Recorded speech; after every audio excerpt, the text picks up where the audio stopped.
j'ai entendu ici et là, mais comment on augmente de 5 francs l'heure?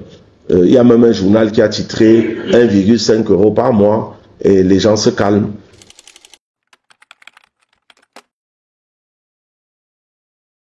Comme vous le savez, tout a commencé le dimanche 26 janvier 2025 par un mouvement d'humeur. Un mouvement d'humeur qui a été constaté sur une certaine catégorie de personnel, c'est-à-dire les manœuvres agricoles coupeurs, qui, lorsqu'ils ont observé un retard sur le paiement de leur acompte mensuel qui avait été validé, en raison d'une défaillance technique de l'opérateur mobile en charge de cette opération.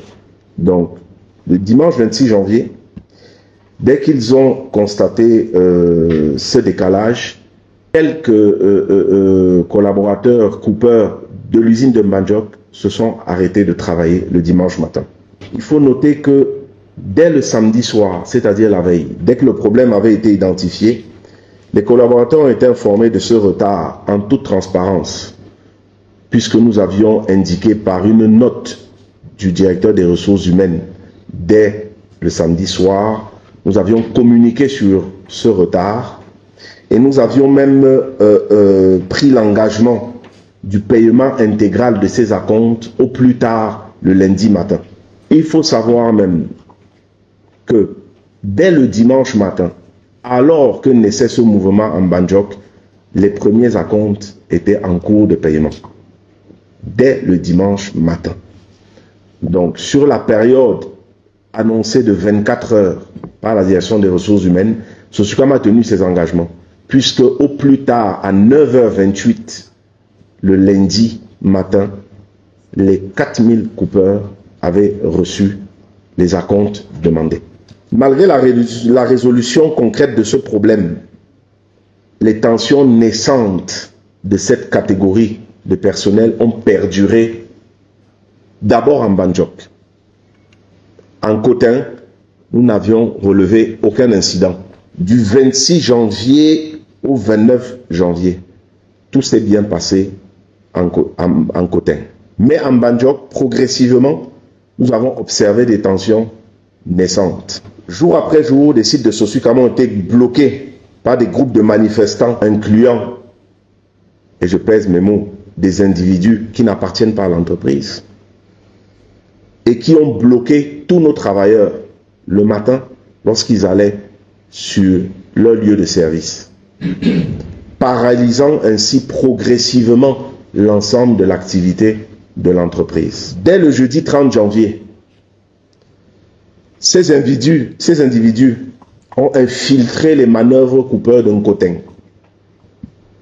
au point de rassemblement lors du départ vers les champs, c'est-à-dire approximativement 4h30 du matin, et ont également de fait empêché toute activité de coupe. C'est-à-dire que lorsque les coupeurs étaient en train de prendre des bus au rassemblement, ils ont vu débarquer une trentaine d'individus qui leur ont lancé des cailloux, ici des projectiles, ici des bâtons, et il y a eu une dispersion très brutale, et finalement aucun coupeur n'est allé au champ en Kotin, à partir du jeudi 30 janvier. Le même jour, en Mbandjok, la situation s'est aggravée avec l'installation de barricades bloquant l'accès aux travailleurs de Sosukam à leur poste. C'est-à-dire qu'avant le 30 janvier en Mbandjok, du lundi au jeudi, quand vous alliez au travail, vous étiez gêné de manière manuelle par des insultes, des menaces.